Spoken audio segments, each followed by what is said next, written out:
É uma alegria estar aqui para abrir mais um evento da Fundação Fernando Henrique Cardoso. E dessa vez a gente está iniciando mais um evento, mais um dos eventos que a gente desenhou para homenagear a minha mãe, Ruth Cardoso, que faria 90 anos esse mês. Em geral, pessoas como eu, que são fruto de um casal assim excepcional, procuram marcar o seu caminho e delinear alguma independência na trajetória profissional, ainda mais sendo filha de Ruth, porque entre as muitas causas pelas quais ela militou, ela também tinha suas lutas dentro de casa. E dentre essas lutas, ela nos ensinou a ser autônomos, independentes e a construir um espaço próprio.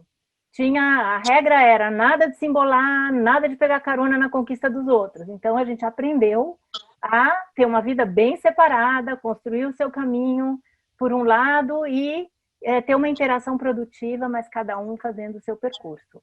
Mas hoje, como é um dia especial, eu hoje estou aqui em primeiro lugar como filha e estou também representando os meus irmãos.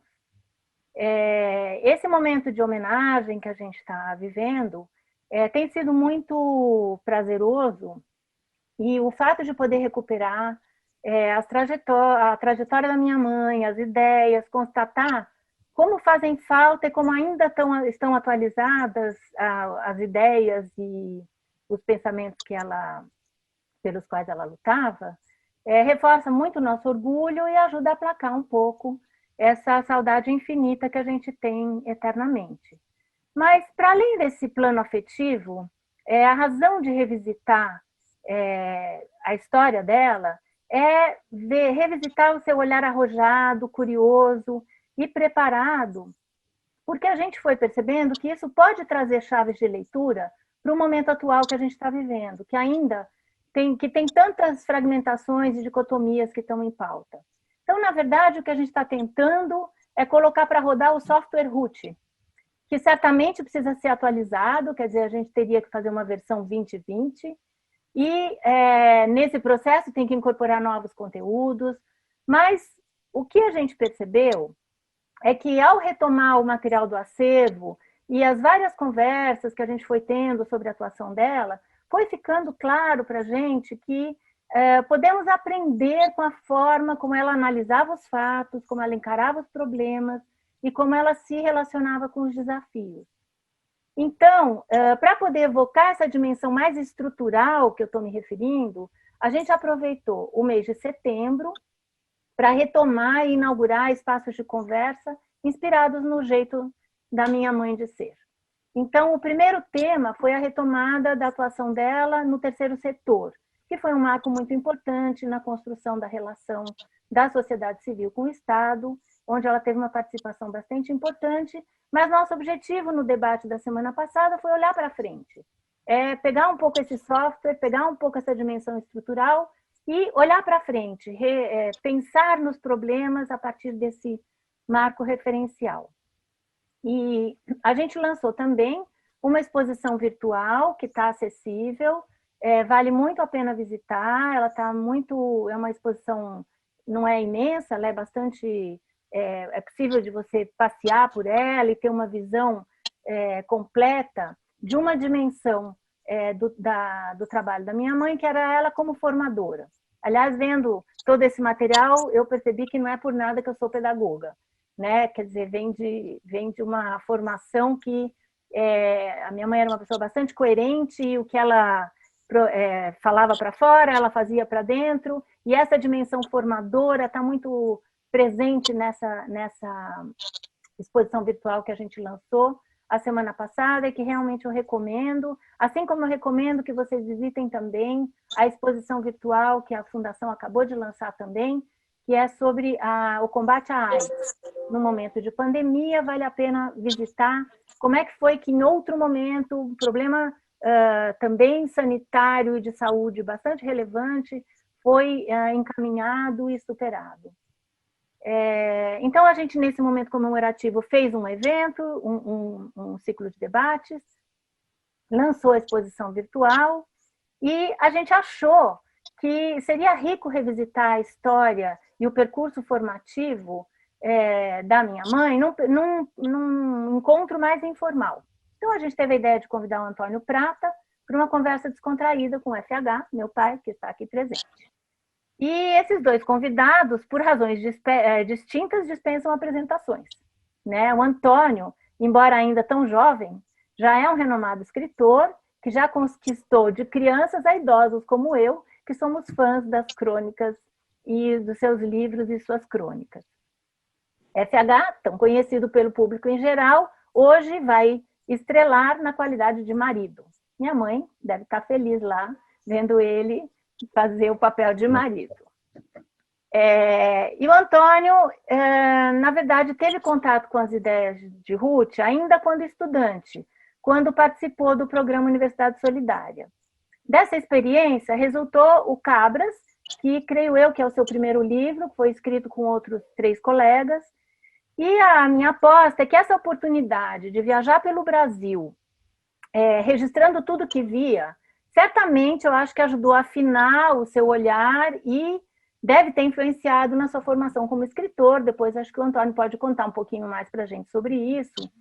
Mas foi uma experiência muito interessante que a Universidade Solidária convidava alunos para irem visitar os programas sociais que estavam sendo realizados em diferentes municípios do Brasil. Mas, para além desse contato, o Antônio não teve especialmente uma convivência intensa com a minha mãe. E justamente isso foi o que a gente achou que seria muito legal, que seria ter que podia ser muito frutífero, uma conversa intergeracional, guiada pela curiosidade, de explorar um passado que não é tão remoto, mas que é muito inspirador. Então, a ideia hoje é uma conversa livre, onde a gente possa entender um pouco dessa geração, como é que foi que ela se formou e como é que ela foi que ela se preparou para atuar e ocupar posições tão relevantes. Então, essa é a ideia do encontro, vamos ao que interessa. É um formato de entrevista, portanto, hoje não teremos perguntas, é mais um bate-papo mesmo entre os dois. E o que a gente espera é que uma conversa nesse formato nos ajude a passear por histórias de vida tão cheias de acontecimentos. Então, Antônio, a palavra é sua. Agora é você que está com a bola e conversa aí para nos trazer toda essa história. Obrigado, Bia. Boa tarde a todos que estão aqui. É uma honra estar aqui nessa conversa com o Fernando Henrique, mais especialmente ainda com o Fernando Henrique sobre a Ruth, essa pessoa tão bacana sobre a qual a gente vai falar. Bom, eu não sabia se chamava Fernando Henrique de senhor, de presidente, de Fernando Henrique. Não, de você. Mas, em respeito a Ruth, que não gostava de ser chamada de primeira-dama, nem de senhora, nem de dona Ruth, eu vou te chamar de você. Fernando, eu queria que você... Vamos começar lá pelo começo. Eu queria que você contasse como é que vocês se conheceram, fazendo vestibular para a Faculdade de Filosofia e Ciências Sociais da USP. A história que a Ruth contava é que você pediu cola para ela no vestibular. E eu queria saber se é verdade ou não. Como é que foi esse encontro? E nesse encontro já houve uma faísca? Vocês já se interessaram um pelo outro? Não, veja, na primeira vez que eu vi a Ruth, eu fazia vestibular. Não ia pedir cola nenhuma. Nem precisava. Eu pedi cola para matemática, nós éramos alunos da faculdade. E ela se recusou, naturalmente. Daí eu fui para a segunda época, matemática. Bom, mas no vestibular, não. Eu conheci no vestibular. A Ruth morava aqui na Pompeia, no pensionato de freiras, que ela vinha do Deso Azul. E a família dela era de Araraquara, do interior. Então, ela morava, quando ela foi fazer concurso para a faculdade, ela estava no último ano, no colegial, mas já tinha, então, morava na escola de freiras. Pensionato, se chamava de freiras, da Avenida Pompeia. Aí que eu conheci a Ruth, no vestibular. Bom, claro, eu acho que eu tinha uma outra namorada naquela ocasião, não me lembro mais, faz tanto tempo. Mas, enfim, logo mudei. A Ruth era uma pessoa interessante. Aliás, ela entrou em primeiro lugar na faculdade, eu entrei em segundo. Eu nunca me importei muito com isso, porque depois eu atropelo. Mas não houve jeito. A Ruth era difícil de atropelar. A Ruth, como a Bia disse aí, ela tinha personalidade, a pessoa que, como a Bia também, não é fácil conviver com gente que tem personalidade, mas é melhor, porque pelo menos você tem que reagir, simplesmente dar instruções ou falar. A Ruth sempre teve vontade, né? Sempre foi uma pessoa que caracterizou por ser voluntariosa, mas por ter opiniões. E as minhas são as minhas, e eles nunca respeitaram as minhas, melhor. Podiam concordar ou não, não é fácil. Você tem que estar num trapézio o tempo todo, pulando um pouco, porque todo mundo lá em casa apertava a mim. Hoje, os filhos, toda a vida, especialmente, mas não só. Todos os demais também têm mais esse espírito de oposição que a Ruth tinha. Então, eu conheci a Ruth na entrada na faculdade. Nós fomos colegas, me lembro dos primeiros cursos que eu tive lá, ela estava junto. Estava junto, mas não éramos namorados. Foi no curso de História de Filosofia. Chamava-se Cunha Andrade, professor de filosofia. Era assistente do professor, na verdade. E ele falava sobre os pré-socráticos. Você imagina. Eu queria mudar o mundo e o professor me dava aula de Parmênides, pré-socrático. Mas foi obrigado, porque nós tivemos que ter alguma disciplina para entender os pré-socráticos. Para quê? Para entender por eles mesmos, pelo valor intrínseco da obra deles. Até hoje eu me lembro um pouquinho do Parmênides. Bom, depois nós continuamos o curso juntos aí, tivemos uma espécie de namoro e paixão. Bom, a Ruth estava no pensionato da Vila Pompeia. Eu levava, nós ficávamos no Vale do Anhangabaú, onde os ônibus paravam para ir para Pompeia. Eu não tinha automóvel ainda, ou tinha, não me lembro, eu veio de uma tia minha. Acho que como primeiro ano não foi que eu tivesse. Eu sei que eu ia, levava a Ruth de ônibus até Pompeia, voltava à minha casa, que era nas Perdizes e tal. Enfim. E lá eu falava com as freiras. E a Ruth era católica, desvazou a formação católica e tal. E eu ia à missa com ela, né? Nos domingos e tal, por uma questão de respeito. Eu já não creio que nessa altura eu tivesse qualquer religiosidade mais profunda, mas eu também venho da minha origem, mas menos, que a Ruth veio de Araraquara, os pais dela eram católicos, ela também, morava no pensionato de Freira, estudou no Desvazor, aqui em São Paulo. Enfim, era uma pessoa que tinha sua tradição doméstica e religiosa forte. E a Ruth sempre se destacou pelo que a Bia disse aí, ela sempre foi independente, mesmo na faculdade. Ela sempre teve as ideias dela e, na verdade, nós nos adaptamos a esse modo de viver. Quer dizer, cada um tem seu pensamento, e tem suas crenças, suas ações e tal. E o outro tem que entender, conversar, respeitar.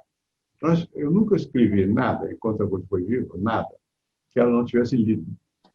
Eu sinto falta, porque a minha mulher atual, a Patrícia, não é pessoa intelectualizada. Então, eu não tenho a quem... Eu tenho, mas não é a mesma coisa que a Ruth. A Ruth era uma crítica impiedosa. Não passava nada sem ela criticar. Então, todos os meus escritos na época, eu fui casado com ela por muitos anos, 50 e poucos anos, eu submetia ao crivo a opinião da Ruth. A Ruth expressava essa opinião com muito mais liberdade do que eu expresso quando eu leio um texto de outro. Eu sou mais melindroso, não quero melindrar o outro. A outra, comigo, pelo menos, não tinha isso, não. Ela dizia o que ela achava e tinha personalidade. E quando eu entrei para a vida mais profissional na faculdade, era relativamente fácil para ela e para mim. Nós dois temos a mesma formação. Mas quando eu entrei para a vida política, que era diferente, eu tinha experiências da casa do meu pai, era mais afinidade minha com a vida política, não era o natural da Ruth. Mas tinha uma coisa que eu acho que é característica dela. Mesmo quando eu estava na vida política, eu pedia um comício, naquela época tinha comício, ela ia, mas ela não ia no palanque, ela ficava um pouco olhando, tá, para poder criticar melhor o que estava acontecendo. Né? Não é que ela se entregasse como massa para... Não. Ela tinha sempre visão crítica. Né? E assim foi o tempo todo, mesmo quando eu fui presidente e tal. Então ela foi, não tinha jeito, ela era a primeira dama.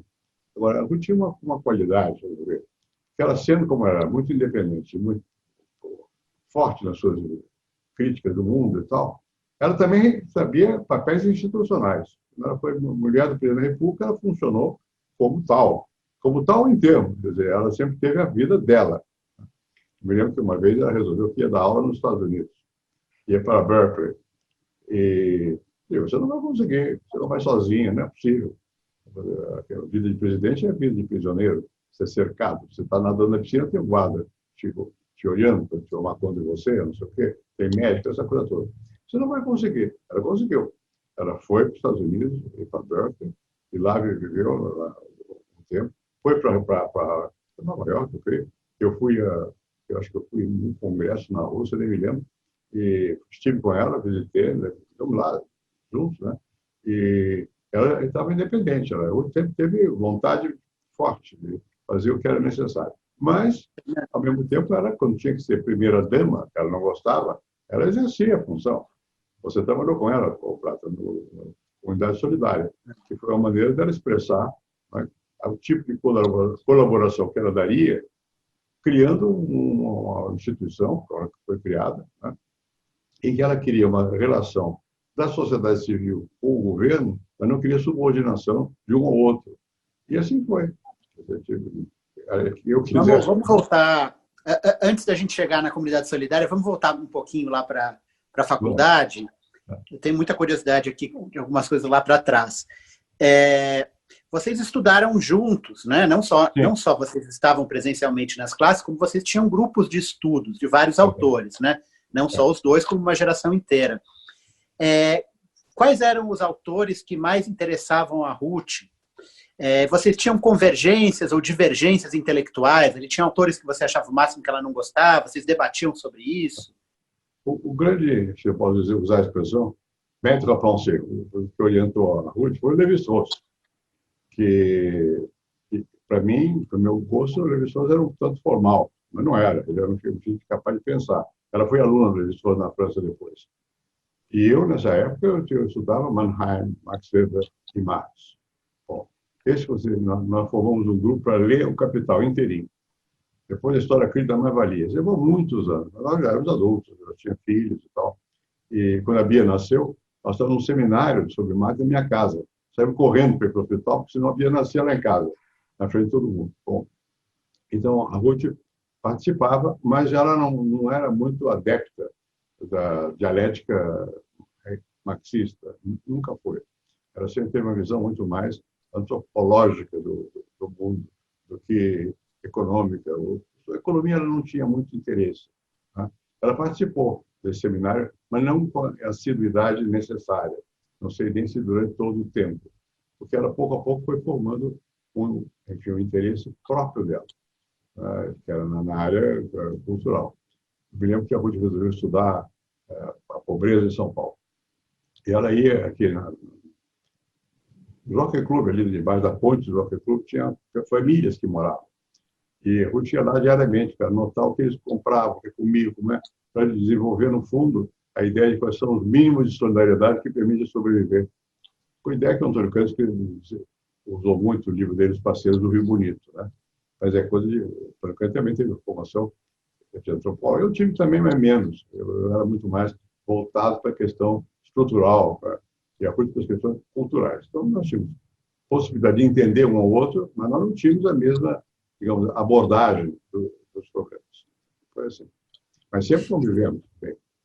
E quando vieram os filhos? Porque ela tinha uma coisa muito surpreendente, né? Que ela conseguia rodar todos os pratos ao mesmo tempo. Então, ela continuava dando aula, continuava pesquisando e cuidava dos filhos. Como é que foi esse momento da vida de vocês? Você sabe que você falou uma coisa que é verdade. Porque a Ruth trabalhava. Ela trabalhava com uma senhora chamada Celeste Souza Andrade, aqui na Secretaria do Trabalho. Fazia pesquisas. Eu até perdi o emprego na Faculdade de Economia quando eu tinha 17 anos. Eu era professor... Não pode ser. 21. Eu era professor da Faculdade de Economia. E briguei com a diretora minha chefe. Então, fiquei sem emprego. Fiquei um tempo, trabalhei como chefe de uma pesquisa de campo que a Ruth foi organizada, que foi emprego e desemprego. A primeira pesquisa sobre emprego e desemprego em São Paulo foi feita por nós, por ela, na verdade, e pelo Eduardo Tess, que está aí, e o outro, foi no Tribunal de Justiça, TANO. Bom, então, eu fui trabalhar com a Ruth. E a Ruth, portanto, ela tinha uma formação boa, e ela gostava muito de pesquisa, mas a visão dela era mais antropológica. A paixão dela pela cultura, por forma de comportamento. A minha era muito mais por estruturas. Tá? Então, de alguma maneira, era complementar, mas não era a mesma coisa.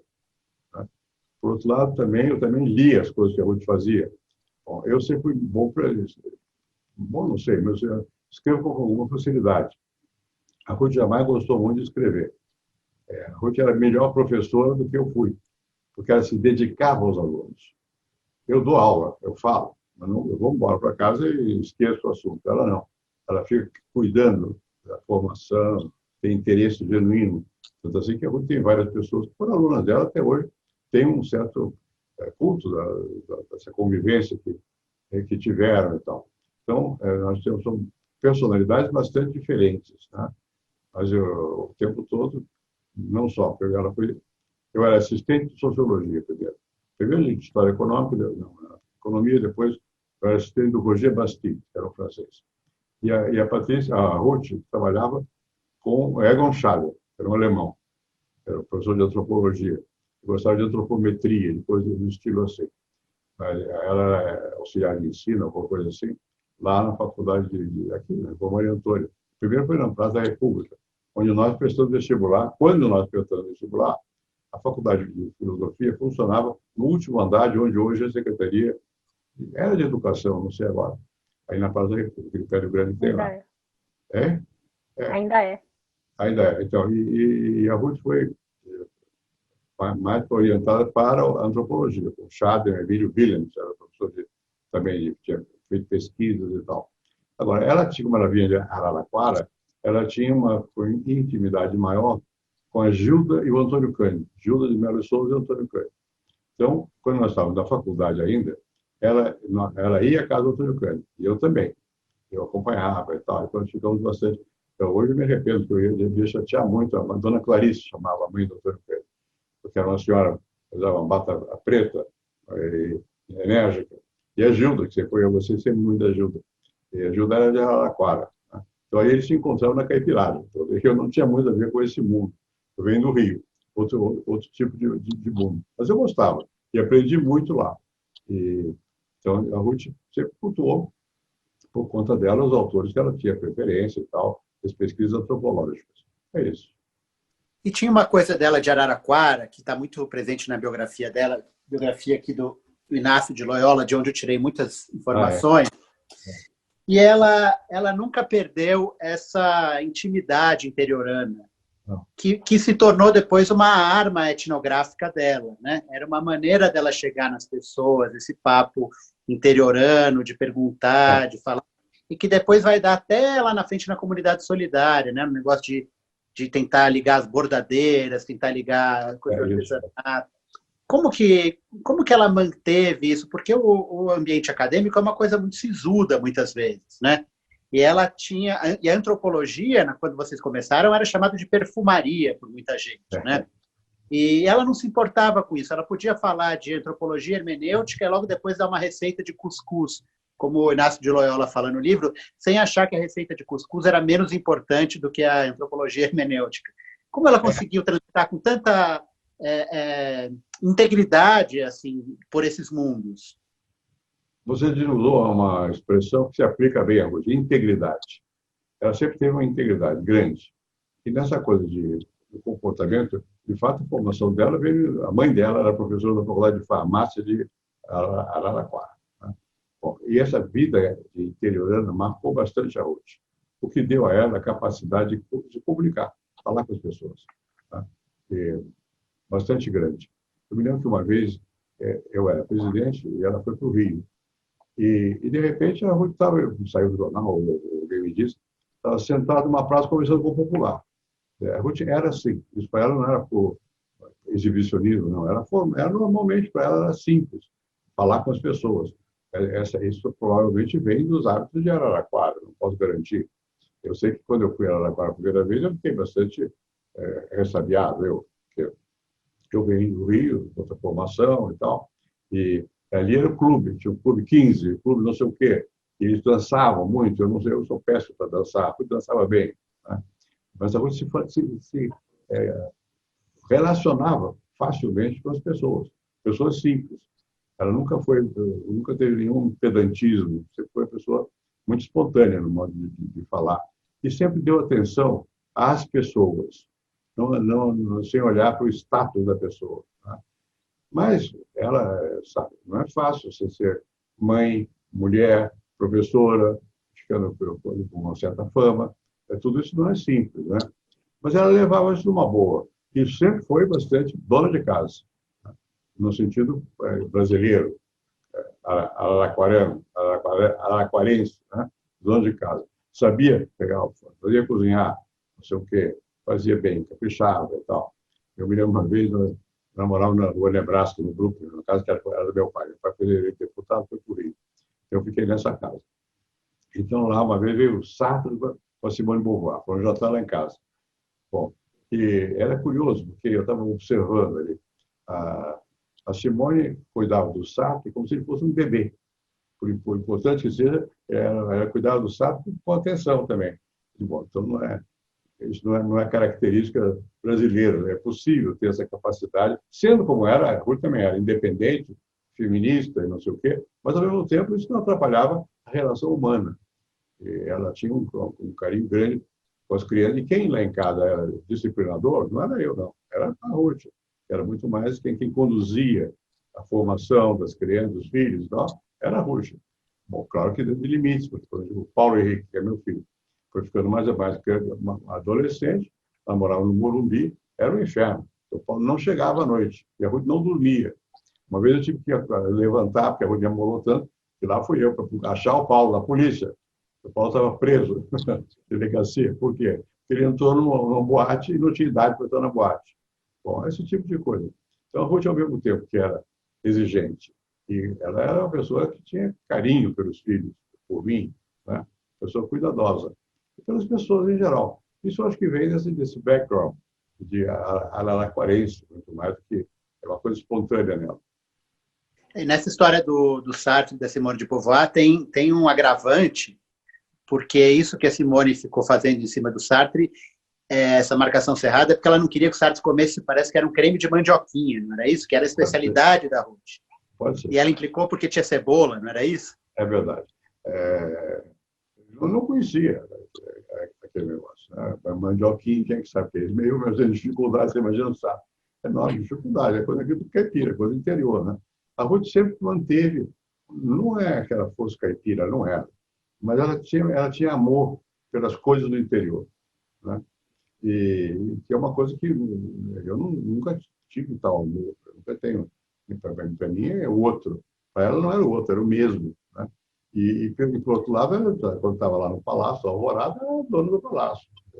Ela tinha essa capacidade, sempre mantendo, naturalmente, a posição dela, as independências dela. Né?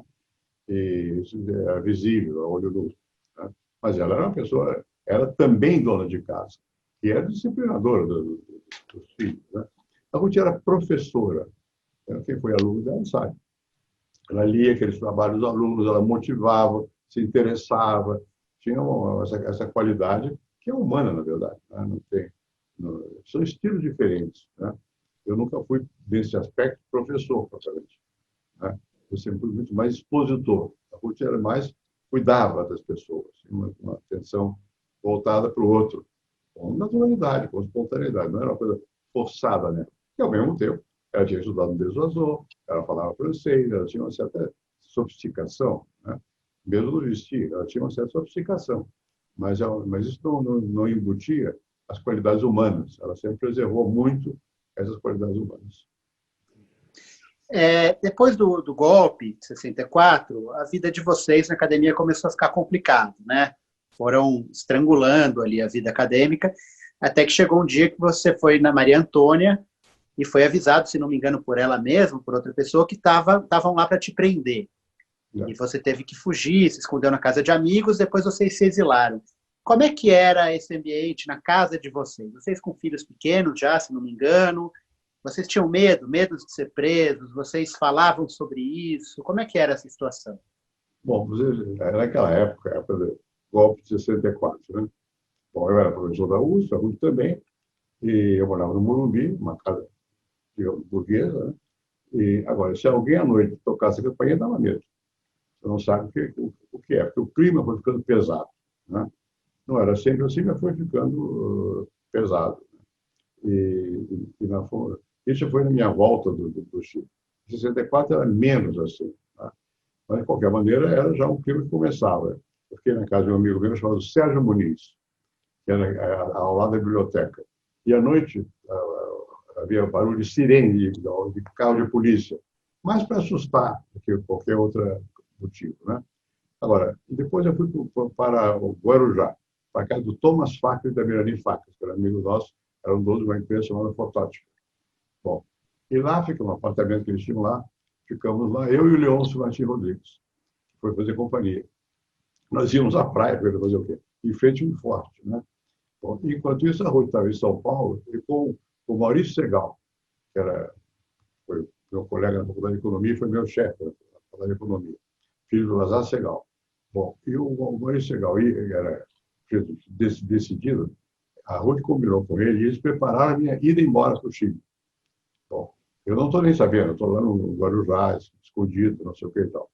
E fomos. Quando para ir embora, para ir de São Paulo, havia risco. Então, para ir daqui para Campinas, no aeroporto que era lá em Campinas, Viracopos, fomos, vários amigos foram, com jeito de classe dominante, para poder escapar dos guardas, quer dizer, os guardas tinham uma lista, não sei o quê. Mas o Maurício furava tudo, ia ver se tinha ou não tinha, não sei o quê e tal. E eu fui sozinho para o Chile. Fui para o Chile. Mas não fui para o Chile, fui para a Argentina, onde eu tinha amigos lá, que era o chamado o ministro da Cultura depois, o Pepe Num, José Num. Eu fiquei na casa dele, foi meu colega meu da Ruth na França, já tinha sido. E depois de lá, um dia veio o Nuno Fidelino Figueiredo, que era filho de um professor da faculdade chamado Fidelino Figueiredo, de literatura. E o Nuno era economista, trabalhava na CEPAL. Veio com o convite do José Medina Echevarria para eu ir para o Chile. Bom, então, eu achei melhor, em vez de ficar na Argentina. Eu era amigo do Germani, que era o Graciarena, o pai de Tela, que era o sociólogo daquela ocasião, mas havia mais oportunidade na burocracia como a ONU. Então, eu fui para o Chile. E a Ruth ficou no Brasil. Ficou no Brasil cuidando das nossas coisas aqui. Então, ela chegou ao Chile alguns meses depois. Quando eu estava no Chile, o cônsul do Brasil no Chile era meu primo, Ciro do Espírito Santo Cardoso Filho. Então, eu acabei, quando a Ruth chegou, eu fui morar na casa do Ciro, com a Ruth. Depois arranjamos uma casa lá no Chile, em frente à casa do sogro do Ricardo Lagos, da mulher do Ricardo Lagos, pai da mulher do Ricardo Lagos. Bom, ficamos no Chile, e isso foi uma época difícil. Porque para falar pelo telefone não é como hoje. Você falar do telefone, tinha que marcar a hora e ia para Rádio Amador. Falar com a Araraquara pelo Rádio Amador. É difícil, o negócio todo. As notícias chegavam muito confusas sobre o Brasil. Né? E a Ruth veio, foi para o Chile, levou as crianças, não sei o que e tal. Ficamos lá vários anos. De lá não fomos para a França. Né? Ficamos 4 ou 5 anos. Eu fiquei pelo menos 5 anos fora do Brasil. Quando eu estava na França, eu queria fazer concurso de cátedra, que havia uma vaga. Tinha morrido o Norival Gomes Machado, que era o catedrático de ciência política. Então, eu estava preparando uma tese para lá. E a Ruth veio antes para o Brasil. Porque com os filhos, que foram estudar na escola da Lapa, que a Cirila, a mulher do Boris Fausto, era diretora. Então, nós fomos estudar na Lapa. Bom, nós estávamos mais ou menos bem de vida, porque eu tinha vindo do Chile, morava no Morumbi, tinha algum recurso da CEPAL e também nosso e tal. E tinha até motoristas, as crianças iam para o colégio. Né? Bom, e aí a Ruth assumiu, na verdade, o controle da família naquele momento. Né? E no término dessa casa nossa, quando eu cheguei, estava pronta. Quando eu cheguei lá, chegamos a morar aqui perto de onde eu moro hoje, um apartamento precário, e estavam mal instalados à espera da casa terminar. E ficamos lá quando terminou essa casa no Morumbi. E depois, no meio tempo, moramos no Chile, na França também. Na França, a Maria Isaura Pereira de Queiroz, que era assistente aqui, tinha uma amiga que era francesa, cujo marido era também geólogo, coisa que várias, africanista. E eles foram para lá e alugaram um apartamento para nós. Era um bairro chamado Nation, que era um bairro na França, do lado direito do país. Eu sempre vivi do lado do Quartier Latin, do lado esquerdo. Bom, nós fomos para a Vila, não sei se lembra, um apartamento grande que tinha lá, todo montado por ele, por esse casal lá. Tinha, enfim, quadros dali na casa, bastante assim, estranho, né? Bom, e ficamos lá um bom tempo e a Ruth tentando seguir os cursos de Levi-Strauss, assistia lá no Colégio de France, não sei o que e tal. E ela voltou para o Brasil antes de eu voltar. Eu fiquei sozinho lá, depois eu fiquei na casa, fui morar na casa de uma prima, que era minha prima, que tinha um apartamentinho perto da rua, numa rua, eu vou não travessinha, uma escadaria que liga a Rue de France com o Boulevard Saint-Germain. Eu morei ali enquanto eles vieram para o Brasil. Quando eu vim para o Brasil, tudo acomodado. Ela voltou em abril de 68, né? Quer dizer, por um mês ela perdeu maio de 68 em Paris. Agora, eu imagino não, eu sei que neste momento a contracultura, o movimento juvenil, estudantil já estava borbulhando no mundo inteiro. Como é que isso de alguma maneira afetou a Ruth? Ela via aquilo, ela via os hippies, a contracultura, Beatles, Rolling Stones, maconha. Como é que ela enxergava antropologicamente e pessoalmente esse ambiente? Digamos, a Ruth era mais, para compreender, mais liberal que eu. Para viver igual a mim, careta dos dois. A maconha nunca não estava lá em casa, nunca foi nossa praça, né? Bom, mas ela viveu uma parte dessa coisa de Paris, porque eu era professor de Nanterre, eu era professor do Combandi, foi chefe do movimento mais tarde e tal. Bom, mas a Ruth, nesse momento, ela tinha uma visão, sempre teve, muito democrática, muito liberal, muito aberta, né? Ela compreendia, ela era feminista, e o movimento era um pouco sobre o modo de viver.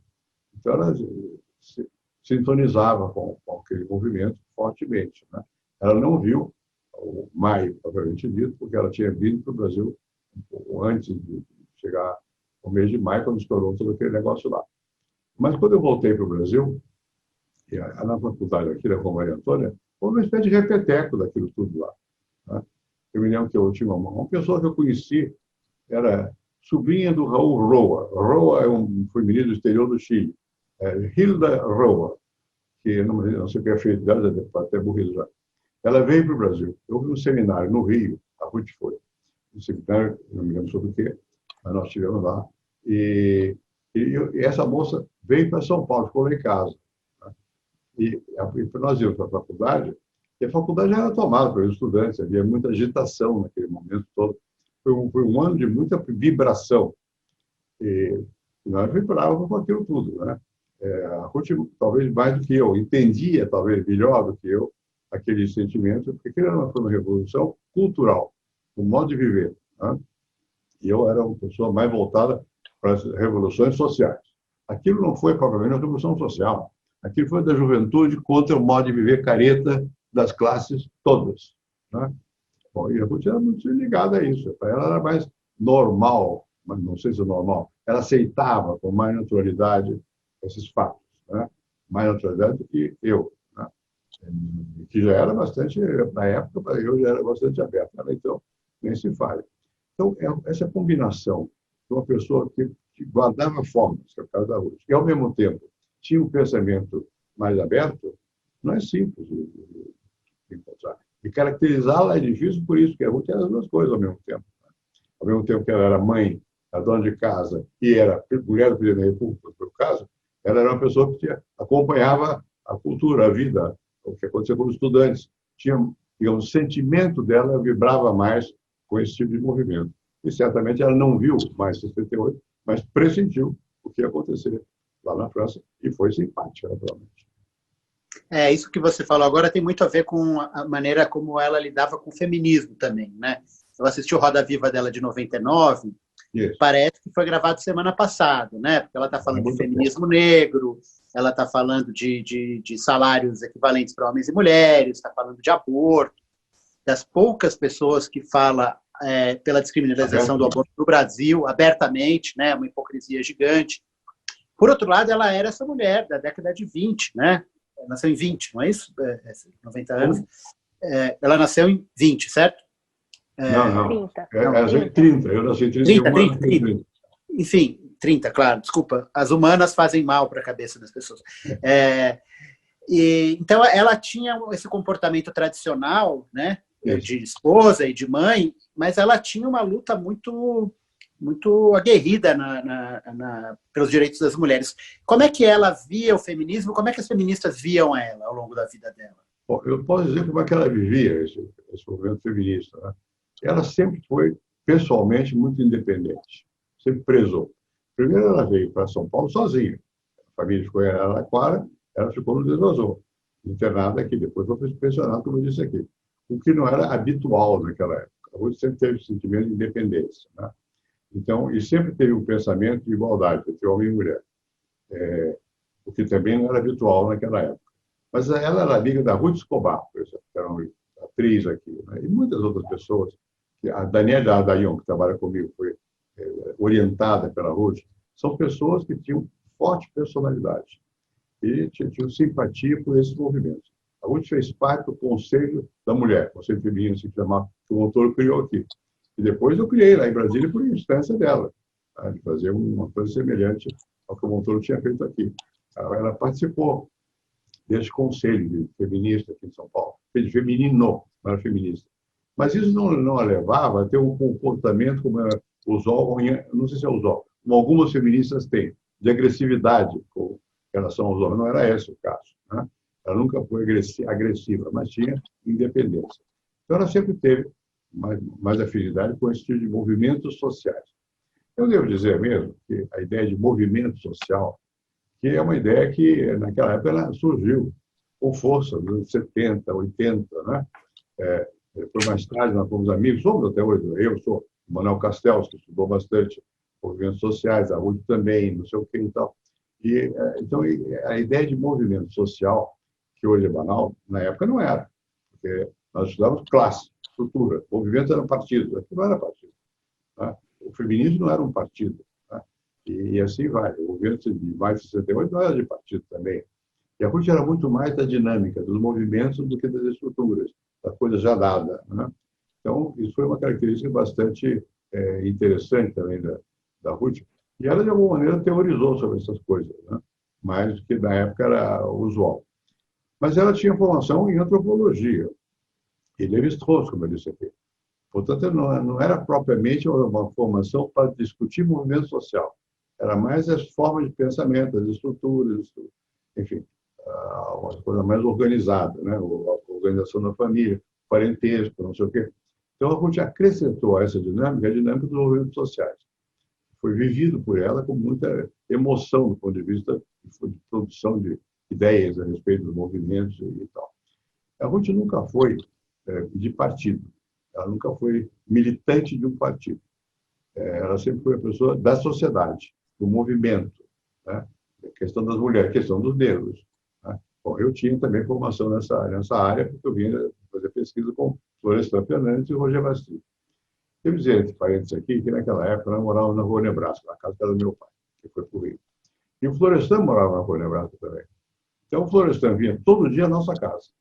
E tinha um hábito de nos acordar. Ele ia ao quintal, mexia na janela do nosso quarto, para nós acordar. Porque nós sempre podíamos acordar um pouco mais tarde e dormir mais tarde. Ele ia acordar mais cedo, né?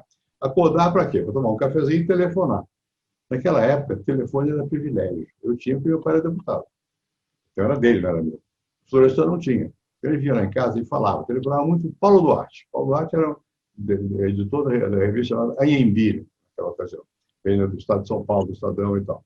Bom, e nós começamos a viver ali, e a Ruth tinha lá a sua visão feminista, nessa época, tudo isso era raro, e passou a se interessar pelos movimentos sociais. Eu me lembro bem que era muito estranho, porque nós estudávamos classe, ela veio com a ideia de movimento, que é uma coisa diferente da classe, né? Então, são pessoas que têm mais interesse em ver como é que as pessoas mudam, quais são os valores que elas assumem, a motivação, do que como se repetem. Quem estuda a estrutura vê mais como é que se mantém. Também vê quem muda, vê a revolução. A Ruth nunca foi, nesse aspecto, favorável a uma revolução. Não era a cabeça dela. Ela sabe que há transformação, né? Que é preciso ter movimentos, não sei o que, para ver transformação. Está sempre em transformação, né? Mas, ao mesmo tempo, você tem que ter algumas matrizes, né? Aí o Lévi-Strauss. O Lévi-Strauss era uma pessoa que pensava em termos de coisas mais estáveis, tá? Estruturas fundamentais, né? O parentesco, né? Bom, a Ruth misturou essas estruturas, essa visão antropológica, uma visão da nova antropologia, que era das pessoas, movimentos, não sei o quê. A questão dos negros, que eu estava muito metido por causa do Florestan e do Roger Bastille, ela também acompanhou. Ela foi para o Sul, quando nós fizemos uma pesquisa sobre os negros de Santa Catarina, no Paraná e no Rio Grande do Sul, eu, Renato Jardim Moreira e Otaviane, ela, e as mulheres deles também, às vezes iam. Tá?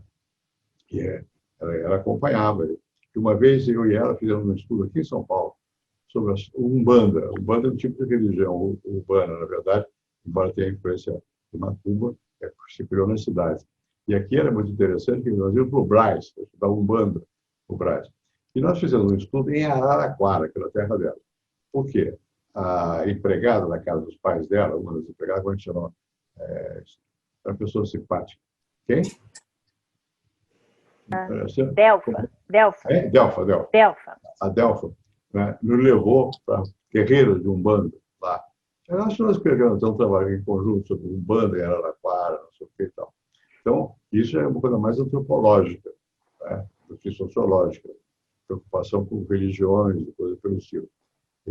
Mas religiões populares. Então, a Ruth estudou menos que eu a questão dos negros, mas participou. E nas pesquisas também. Mas ela se sentia talvez mais à vontade, com contato com as pessoas diferentes dela do que é o habitual. Né? Porque essa formação interiorana ajuda. No interior, as pessoas todas se encontram no colégio, em classes sociais distintas. Não se mantêm as hierarquias da mesma maneira como na grande cidade. Na grande cidade você fica mais separado. Né? E a Ruth nunca foi de muitas separações, embora ela não era simples. Uma pessoa complicada, complexa, não é complicada, mas complexa. Ela tinha vontade, como eu disse aqui, tinha estilo, né? E tinha alguma cultura. Ela gostava de literatura. Eu me lembro quando nós estávamos na faculdade, houve aqui um congresso de poesia. Roland Corbusier, que é um rapaz que já morreu provavelmente, foi entrevistar o Camus, que veio a São Paulo. E ele perguntou: est-ce que l'absolu sépare, maître? O absoluto separa, mestre? Que não tinha sentido para nós. Né? Bom, e nós íamos muito. A nossa vida era Faculdade de Filosofia, que era na Praça da República, a Livraria Francesa, que era e a Livraria Brasiliense, que estavam todas ali, ou a Parthenon, todas três. Como é que chama aquela rua? Uma rua que sai da Praça da República e termina no Teatro Municipal. Né? A nossa vida era ali e no Clube dos Artistas, no Clubinho, que ficava também aqui na Vila Buarque. Né? Bom, então, havia muita culto pela literatura. E o Museu de Arte Moderna, do Bardi, foi aberto na Rua 7 de Abril. E tanto a Ruth quanto eu fizemos cursos para sermos monitores de artes plásticas. Então, nós tivemos bastante paixão por essa questão de pintura, né? E gravura. A Renina Katz, que é madrinha do meu filho Paulo, mulher do Fernando Pereira na época, era muito amiga da Ruth, era muito amiga. Né? E tanto a Renina como a Ruth davam aulas lá no Museu do Chateaubriand, aula não sei do que, não era de arte, era de outra coisa, mas funcionava o curso lá. Então, a nossa vida era muito nesse círculo, hoje moro perto, mais ou menos perto. Né? Então, São Paulo era acanhado, comparado com o Rio. Para não falar de Santiago. Mesmo Santiago era mais metropolitano do que São Paulo. Né? São Paulo foi crescendo, nós vimos São Paulo crescer. Né? E, enfim, o fato é que a Ruth tinha muito gosto por ler literatura também. E poesia e literatura. E nós íamos muito à Biblioteca Municipal, que era esse miolinho ali. O diretor Quais eram os autores que ela lia, de literatura, de poesia? Ela também ia muito ao teatro e ao cinema, né? Ela tinha muito teatro, autores preferidos, cineastas? Não, o cinema estava começando a moda no cinema brasileiro, né? Mas o Nelson Pereira dos Santos, que é meu colega na BL hoje, era meu conhecido naquela época, né? E, bom, mas não havia ainda um grande cinema nessa época. Teatro, sim, TBC, Teatro Brasileiro de Comédia. Cacilda Becker imperava lá. Né? Bom, nós íamos muito ao TBC quando estudávamos na faculdade. Né? Eu me lembro de uma vez eu fui lá, encontrava com a Ruth, eu não sei quem era, amiga dela. Eu sei que eu fui de gravata e paletó. Foi um susto, porque eu estava bem elegante, mais ou menos. Nunca sou muito, mas tentando. E fomos para o TBC. TBC era o Teatro Brasileiro de Comédia, sempre foi um grupo importante. Né? E a Ruth gostava muito também de poesia. Tá? Na época era Cassiano Ricardo, não sei o quê, e era dos modernistas. A Ruth sempre foi muito fortemente influenciada pela geração modernista. Geração a qual pertenceu Antônio Cândido e a Gilda. A Gilda era parente do Mário de Andrade. O Mário de Andrade era o ídolo da Ruth. Né? Ela gostava muito de ler as coisas do Mário de Andrade, menos o Oswald de Andrade, que eu gostava. Ela gostava menos do Oswald de Andrade. Mas eram esses os nossos... E o Carlos Drummond, que era o máximo. Né? O Carlos Drummond morava no Rio, no mesmo prédio que meu pai. Eu nunca vi o Carlos Drummond, nunca falei com o Carlos Drummond, por respeito. Né? Nós morávamos no mesmo, no outro andar. O pai morava no andar e ele morava no outro andar. Eu me lembro que quando houve o comício do Jango, no 31 de março de 64, eu estava na casa dos meus pais, meu pai lá, e quando eu saí para tomar um carro aqui, para pegar um trem na Central do Brasil, para pegar o trem, eu fui vendo pela orla, desde o Arpoador, Copacabana, Flamengo, tudo tinha vela na varanda. Por quê? Conta o Jango, né? Bom, então, aquele foi o momento que nós vivemos juntos, nessa época, bastante solidários com o que estava acontecendo. Embora eu tivesse a última formação mais intelectual, mais cultural do que política, ela, pouco a pouco, eu tinha uma formação também política, para os meus pais, avós e tal, ela foi se aproximando disso. Né? Ela nunca foi uma militante, a não ser do feminismo, do movimento das mulheres, da independência, do modo de viver. A Ruth sempre foi muito interessada pelo modo de viver das pessoas, mais liberdade, cultura, não sei o que e tal. Então, ela tinha bastante interesse pela literatura na época. Nós líamos muitos os nordestinos, Graciliano Ramos, Arlindo Rego, eram esses os autores que a realidade brasileira é eles que traziam ao nosso conhecimento. Aqui em São Paulo havia um gente chamado José Geraldo Vieira, Maria de Lourdes Teixeira, que iam muito à biblioteca. E o diretor da biblioteca municipal se chamava Sérgio Millier, que fazia alguma poesia também, que era um homem culto. Né? E tanto eu quanto a Ruth frequentávamos muito a biblioteca. Eu tive vivendo uma sala na torre da biblioteca para fazer pesquisa lá, jornal, não sei o quê. Mas nós líamos lá embaixo na biblioteca. Né? Então, era com muita frequência. Isso não era longe da Faculdade de Filosofia, ficava por ali também. Depois veio para Maria Antônia, não é tão longe assim. Então, nós vivíamos nesse miolinho de uma vida muito ativa do ponto de vista cultural. Não como produtores, mas como seguidores dos grandes, nós achávamos que eram os grandes talentos daquela ocasião. Então, a Ruth foi muito mais do que eu, talvez, lia mais em literatura. Tá? Nós dois líamos, ela lia mais literatura e ela gostava mais de poesia. Eu também. Eu escrevi uma revista chamada Revista dos Novíssimos. O Boris Fausto, Haroldo de Campos, Augusto Campos. E eu esqueci o nome agora. Bom, enfim, uma revista de poesia de jovens. Pensa que é poeta, não é. O Augusto e o Haroldo são. Eu e o Boris é historiador, eu sou, sei lá o que eu sou. Mas, enfim, por poeta eu não sou. A Ruth gostava de poesia bastante. Né? E naquele tempo havia... as pessoas liam poesia, liam mais alta, não sei o quê. Era outro mundo, diferente do mundo atual. Né? Esse mundo nosso de hoje é um mundo mais fragmentado. Você não tem... Naquele tempo, São Paulo era, vou exagerar, comunidade. Tem um autor chamado Richard Moss, que era amigo do floresta, do Antônio Pérez, e tem um livro chamado de Metrópole, Cidade da Metrópole, uma coisa assim, que é interessante, a transformação de São Paulo. Nós vivemos essa transformação. A Ruth veio de Araraquara. Então, naquela época, o nosso São Paulo era mais próximo de Araraquara, do que hoje é. Ou eu não sei como é Araraquara hoje, vai ser metrópole, não sei. Mas o fato é que aqui mudou tudo.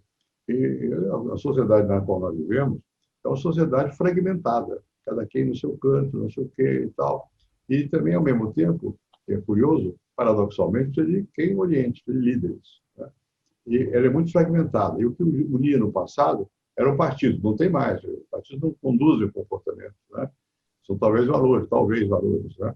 Bom, e isso aqui, para quem viveu, como a Ruth viveu, eu vivi, é muito interessante ver a transformação estrutural que houve na sociedade brasileira, que foi muito grande. Né?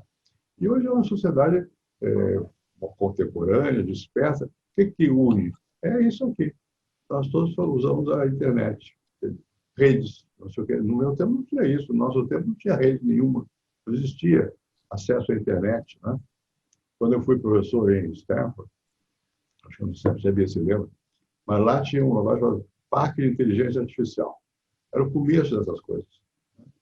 E a Ruth sempre foi. Ela sempre me acompanhou, sempre ela dava aula também. Não sei aonde, né? Stanford mesmo, né? Não me lembro mais exatamente. E era o começo dessa transformação. O mundo de hoje é outro. Né? E, bom, que precisa de antropólogo de novo, mas não só. Precisa de antropólogo também, para poder entender quais são os valores, como é que as pessoas se relacionam, como é que nesse mundo que parece que é tão abstrato, você acaba caindo no concreto. Né? O que para a Ruth foi mais fácil sempre do que para mim. Eu sempre fui muito mais da abstração que da concretude. Ela sempre foi mais da concretude que da abstração, por causa do antropólogo. Né? Falando na concretude dela, o nosso tempo, infelizmente, está chegando ao fim. Eu fiz 40 perguntas e eu só consegui aqui falar 3, porque as respostas são muito boas. Mas o mais importante, quer dizer, né, não é o mais importante, porque a vida dela como professora foi fundamental, mas uma coisa fundamental que a gente ainda não falou é da comunidade solidária, né? Isso. E que tem a ver também com uma reação dela muito interessante, né? Porque ela não queria os holofotes do poder, ela não queria ter que ficar recebendo político, né? E aí ela ganhou um grande limão, né? Que foi o marido virar presidente, e ela transformou isso numa limonada incrível, né? Que foi a comunidade solidária. Como é que foi esse clique na cabeça dela de falar, vou aproveitar esse espaço e fazer isso? E como é que ela criou isso tão moderno naquele tempo? Esse olhar de que não vai vir do Estado somente, que vai ser Estado, sociedade civil, mercado, tudo junto. Como foi isso? Bom, eu disse aqui que a Ruth se interessava pelos movimentos, e sobretudo pelo movimento das mulheres. Já havia muito feminismo nessa época. Ela tinha experiência de lidar com esses movimentos. E ela queria ser mulher do presidente. Não podia ser simplesmente uma primeira-dama, ela tinha horror. Quando era necessário, ela era a primeira-dama, mas não era o habitual dela. Ela gostava mesmo de ter a vida própria. Por outro lado, ela sabia que não podia usar o poder independentemente das estruturas de poder. E, portanto, você disse que ela não gostava dos políticos. Depende. Ela usou os políticos para o movimento social. Ela chamou muita gente para a comunidade solidária. Ela criou, ela tinha feito aqui em São Paulo, já tinha um movimento desse tipo, e como Montoro foi uma pessoa muito aberta, e ela aproveitou aquilo para criar uma comunidade solidária no Brasil. Qual era a ideia dela? Você não pode governar sem a sociedade. Agora, o governo é uma coisa, a sociedade é outra. Tem que manter uma relativa independência, influência, né, de um sobre o outro, e nos dois sentidos. Tá? Bom, então, ela colocou no movimento da comunidade solidária alguns que eram ministros, Pedro Maran, por exemplo. Tá? O Pedro me telefonou, estou devendo a ele. Sobre a Ruth, ele telefonou. Porque ele trabalhou com a Ruth, não foi o único, não. Vários deputados também trabalhavam com ela lá na comunidade solidária. E o que ela fazia? É claro que o fato dela ser minha mulher e eu ser presidente da República ajudava, mas ela não queria confundir os papéis.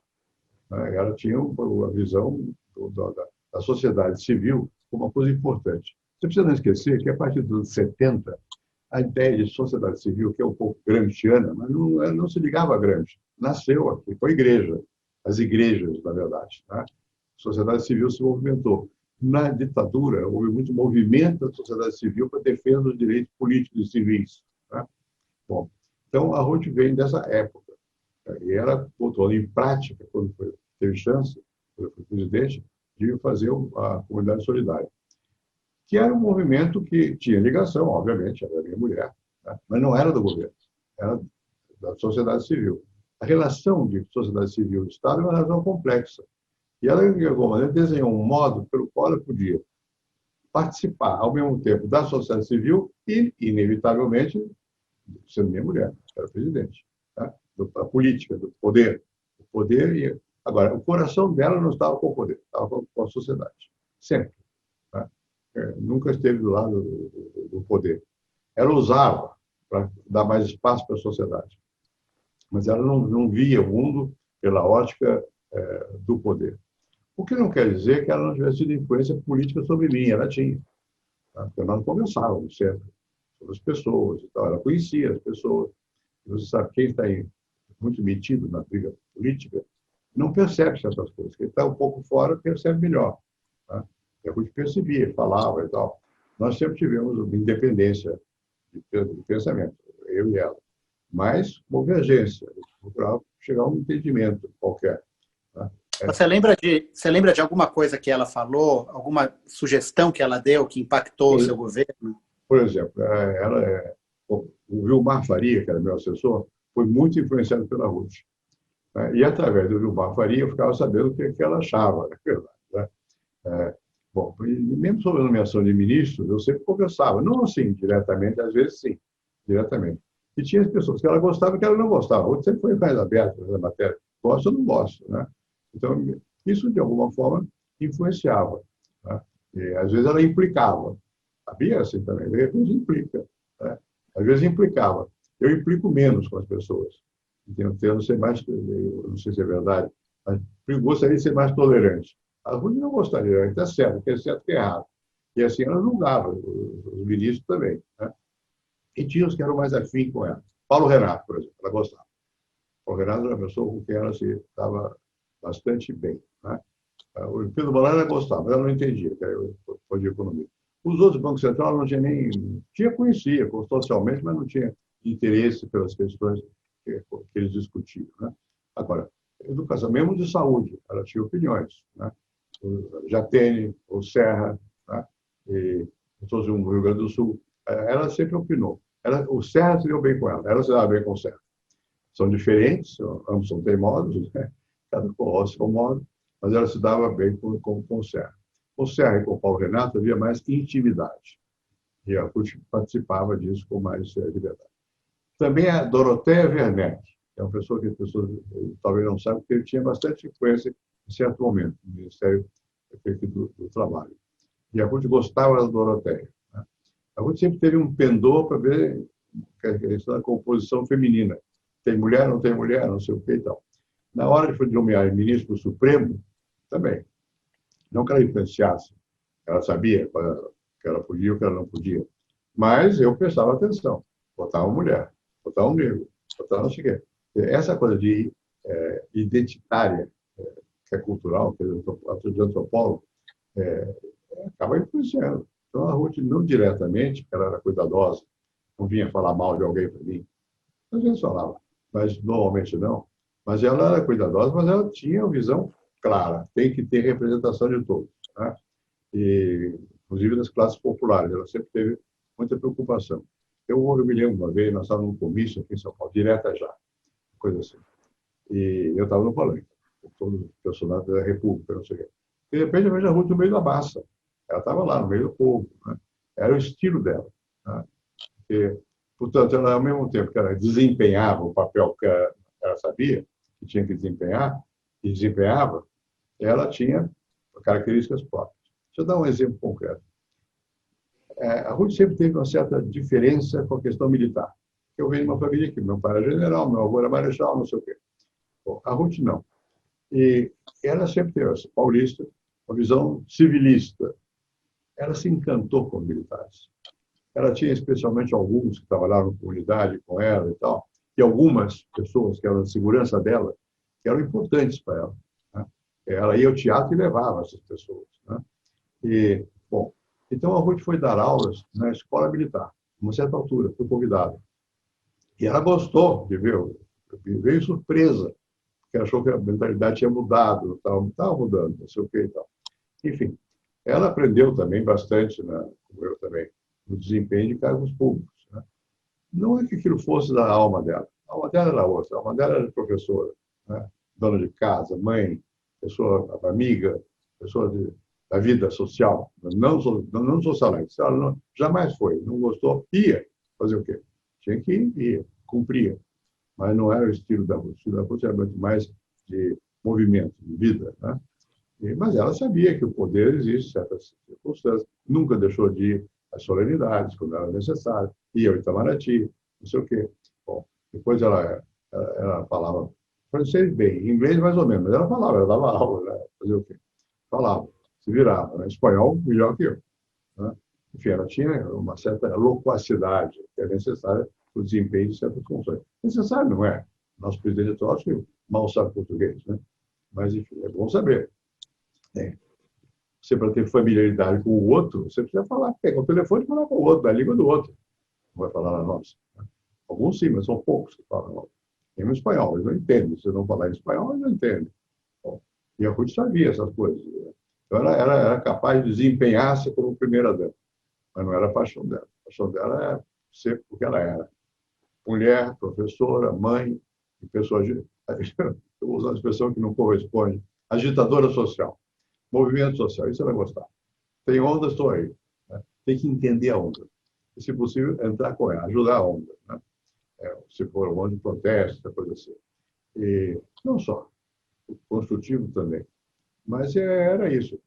O fato é que ela tinha uma certa maleabilidade, apesar da aparência. Quando ela ficava brava, ficava muito zangada, né? Com os filhos e tal. Era zangada. Eu não sou mais banana. A Ruth era mais dura do que eu. E também, comigo, também não é fácil. Né? Viver com mulheres fortes, vai experimentar. É bom, mas não é fácil. Tem que ter certa flexibilidade. Né? Pelo menos no meu caso, eu nasci há 90 anos. Eu fui formado de outra maneira. Né? Eu tenho que reaprender a viver. Né? Para isso, a Ruth era boa. Né? Ela automaticamente dava padrão. O que eu tenho que fazer, o que é certo e errado. Né? Com mais firmeza do que eu tenho. Agora, ela embora não gostasse dessa coisa mais superficial, da negociação política e da hipocrisia e tudo mais, ela era uma pessoa muito política, né? Ela é muito hábil, né? Porque ela costurou uma frente ali na comunidade solidária que juntava a aeronáutica, a Beth Vargas, que era exilada política, quase que ex-guerrilheira, querida Beth Vargas, ela que me levou lá para a Universidade Solidária, os reitores, os empresários. Ela fez uma famosa frente ampla que a gente tanto sonha no Brasil. Ela costurou isso, né? Ela tinha habilidade. O Pedro Moreira Salles acompanhou muito a Ruth em viagens e tal. A Ruth tinha os empresários, ela tinha contato com você e conseguia algum recurso com eles também. Né? E também com os militares. Você falou de um coronel, eu não lembro o nome, mas ela gostava muito de alguns militares porque eram eficientes, né? Fazia a coisa andar. Né? E ela nunca foi uma pessoa de preconceito. Foi se tornando, pouco a pouco, menos preconceituosa com relação aos que pensavam diferente ou eram diferentes dela, mesmo no que diz respeito a religiões. Ela foi mais aberta, bem aberta. Né? De formação católica, mas não era beata. Né? E aceitava a diversidade das pessoas e tal. E a comunidade solidária pôs em prática tudo isso. Ela, na verdade, chamava os ministros. Ela sabia que o poder é importante. Né? O que ela não queria era se confundir, não queria ser parte do poder. Ela era parte da sociedade, mas tinha ligação com o poder. Ela conhecia a estrutura de poder. Então, ela chamava deputados e senadores, não sei o quê e tal, desde que fossem pessoas capazes de, no julgamento dela, de entender o que era a sociedade civil. Tá? E a dedicação dela era muito mais à sociedade civil do que ao Estado. O Estado é uma coisa, não é que seja estranho. Ela sabia, ela conhecia, ela tinha um gabinete no Palácio da Alvorada. Tá? Acho que lá. Depois ela criou um gabinete dela, não sei onde, num daqueles ministérios. Né? Mas ela tinha um gabinete, não sei o quê. Você sabe como é que é a vida institucional. Ela sabia, antropóloga, sabia da importância das instituições. Ninguém faz nada só com o social em si, tem que fazer com o relacionamento. E ela tinha capacidade de utilizar o relacionamento para obter objetivos. E não eram para ela, eram para a sociedade. Né? Teve uma coisa que foi importante que ela fez, foi trabalhar com bordadeiras do Nordeste. E depois ficou na comunidade solidária, no Centro Culto Cardoso, que se manteve alguma tradição nesse sentido. Ela trabalhava com as pessoas que eram bordadeiras, ou que faziam barro com a mão, né? Artesãos, que ela gostava disso aí.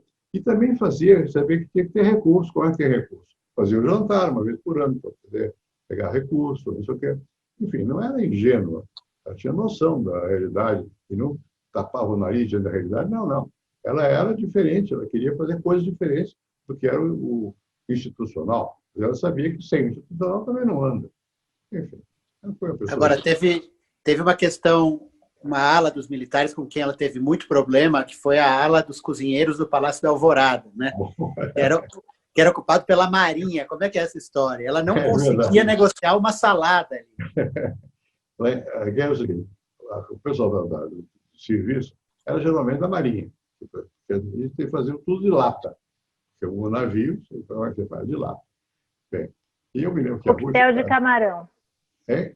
Coquetel de camarão. É isso aí, sempre. Bom, e nós tínhamos cozinheiro aqui em casa, tal, que era diferente. A Ruth sabia cozinhar. Bom, então, uma vez, na casa do Zé Gregório, a Maria Helena, que não sabia cozinhar, mas era dona de casa também, o Zé Gregório, a Ruth achou alguma pessoa, que hoje é dono de um restaurante importante lá no Rio, e trouxe para o Alvorada para ensinar ao pessoal da Copa da Cozinha como é que se prepara comida, não sei o quê e tal. Melhorou a qualidade da comida no Alvorada. Ficou até meio afrancesado. Uma vez o Lula foi almoçar lá, tinha sido eleito, sei lá o quê, e reclamou, porque não tem uma churrascaria aqui perto. Achou que ela estava brincando, né? Porque a Ruth se transformou. Mandou o cozinheiro para Paris, para ficar na embaixada. Não sei se foi com o Sérgio Amaral ou com quem. Sei que ela mandou para Paris um cozinheiro para treinar. O sujeito voltou e fazia o cardápio escrito como se fosse em francês, só que não sabia cozinhar a francesa. Tá? Enfim, havia esses desencontros. Mas tinha especialmente uma empregada chamada Dalina. Foi minha no Itamaraty, quando eu era chanceler, ela trabalhava lá conosco. E ela veio para a Alvorada. E ela que cuidava das plantas. Ela sempre gostou muito de planta. A mãe dela era botânica. Então, ela gostava de planta. A Bia gosta também de planta. E no Alvorada, a Dalina limpava as plantas. Era grande palácio, né? Dentro de casa e tal. E a Ruth tinha preocupação com as plantas, né? E também com o jardim do palácio. Aquela moça Bracha deu uma escultura para nós. Nós pusemos lá. Se está lá ainda, acho que não. E bonita. E a Ruth gostava, né? Escultura, essa coisa. Tem uma outra que eu tenho aqui em casa, que foi alguém me deu lá do Rio Grande do Sul, um empresário, um escultor gaúcho, que fazia os nomes compridos, e a Ruth deixou um até lá no palácio. Enfim, ela tinha um cuidado, como ela cuidava da casa, ela cuidava do palácio também. E ele transformou-se em casa para nós. Né? 8 anos, muito tempo lá. Eu fiquei um pouco antes, quando estava na presidência, e não quis usar o Alvorada, eu usei um tempo. E, enfim, a Ruth não era uma pessoa alheia às coisas normais da vida. Ela gostava, fazia, com intenção. Ela recebeu muito toda a vida, muita gente. Para esse seminário que você mencionou aí, que era sobre o texto do Marx, nós fazíamos nas casas. E muitos eram na nossa casa. E o interessante não era o seminário, era o jantar. E depois seguia uma conversa solta no jantar. Então, nós fazíamos também. E na Alvorada também, eu recebia muito, a Ruth também. Né? E, claro que em outra estrutura, tem mais apoio, não sei o quê. Mas se não tiver comando, quem está lá não funciona. Né? A Ruth funcionava. Então, ela tinha múltiplas dimensões, tanto as mais sofisticadas como as mais humanas, mais comuns. Né? E foi bom. Acho que dá um resultado, não é fácil. Enfim, é uma pessoa excepcional. Antônio, acho que na minha mãe está tão forte que nós estamos reproduzindo aqui uma conversa araraquarense, daquelas que são longas e que vão indo, mas eu acho que daqui a uns 10 minutinhos, 15 no máximo, seria bom a gente encerrar. Tá bom. Tá bom.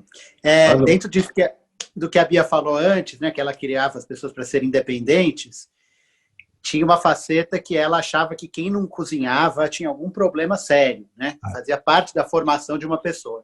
E rola um boato que ela te ensinou a fritar um ovo. Ela te ensinou a cozinhar, Fernando Henrique, ou não? Eu? Não. A Ruth cozinhava bem. E a mãe dela também. A minha mãe também. Bom, uma vez eu fui lá, várias vezes, fomos para os Estados Unidos e eu fiquei lá com ela. E aí, quando ela voltou para o Brasil antes de mim, eu fiquei 2 ou 3 meses nos Estados Unidos, em Princeton. Então, ela deixou tudo preparado. Tá? Conserva, não sei o quê, pré-cozido. Eu não mexi em nada. Eu jantava e almoçava na casa do Serra, do Hirschman, dos meus amigos lá em Princeton. Mas não toquei nada. Não, esse esse lado bom eu não peguei. Eu sou bom. Devo dizer o seguinte: quando nós moramos uma vez nos Estados Unidos, em Stanford, e nós morávamos numa colina ali perto da cidade, eu lavava o banheiro e também o chão, né? Limpava o chão. Meu pai fazia isso. Meu pai era militar. Então, o militar aprende essas coisas, né? Então, o máximo que eu consegui fazer foi lavar banheiro. Já para mim, você quer dizer, dificuldade, né? Você quer dizer, a dificuldade, velho, eu sou muito pouco hábil manualmente. A Ruth era muito mais habilidosa que eu. E ela me deixava lá com aquela casa montada, tudo preparado para eu viver sozinho. Eu nunca vivi sem ter apoio de alguém, chamar empregada ou ir para casa de um amigo. Não tenho essa mesma versatilidade que a Ruth tinha, né? Mas isso era, digamos assim, daquela época também. As mulheres eram treinadas para ter também saber cozinhar, mas eles sabem cozinhar. As minhas filhas, meu filho sabe cozinhar. Aprendeu com a mãe, com a avó. Não com a minha avó, a avó deles, a mãe da Ruth. A minha mãe também cozinhava. Enfim. Mas a Ruth tinha essa coisa de dona de casa. Ela era dona de casa. Tomava conta da casa. Não era só uma intelectual. Quem vê a Ruth na faculdade é uma coisa. Mas em casa, ela sabia desempenhar os papéis. É uma coisa na presidência. Ela era a primeira dama quando era necessário. Ia para aquela chatice, às vezes, cerimônias complicadas, demoradas, não sei o quê. E não era o agrado dela, mas desempenhava. Tá? Enfim, tinha múltiplas facetas.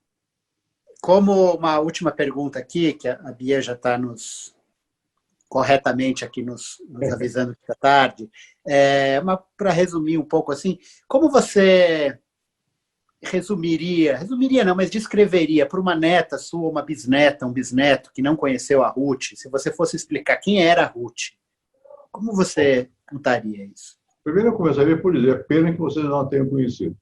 Né? Porque eu acho que é pena mesmo. Né?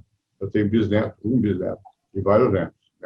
A Ruth conheceu, suponho, não tenho certeza, algumas das netas, os netos. Né? Todos os netos. E se dava bem com os netos. Então, elas têm boa, espero, imagino, tem uma boa recordação. Mas eu diria isso. Ela era uma figura humana e, ao mesmo tempo, uma pessoa que pensava. Não é fácil você pensar e manter a humanidade. Então, a gente conseguiu. Uma coisa importante. Né? Me ajudou muito. Né? E me ajudou também os filhos e os netos. E bisneta ela não chegou a ver. Né? Mas eu acho que isso é importante recordá-la como ela era como pessoa. Não é todo mundo que deixa a memória de pessoa. Porque era uma pessoa, um ser humano, que gostava dos outros como pessoas também. Isso eu acho que é muito importante. Ela tinha um grupo de amigos, alguns são vivos, a Regina Meyer era amiga dela, vários, a Lourdes Sola era amiga dela. Tem várias pessoas com quem ela se dava bem. Né? Mas, independentemente dela se dar ou não se dar, ela deixou um exemplo de que você tem que ter uma abertura de espírito para aceitar o outro. Né? Por exemplo, no caso meu e dela, que somos diferentes como personalidade, não como formação cultural, mas como formação social, nós nos entendíamos. Não é fácil. No plano discursivo, você tem que ter alguma lógica na relação e tem que ter uma parte que é afetiva. Essa transcende a lógica. Né?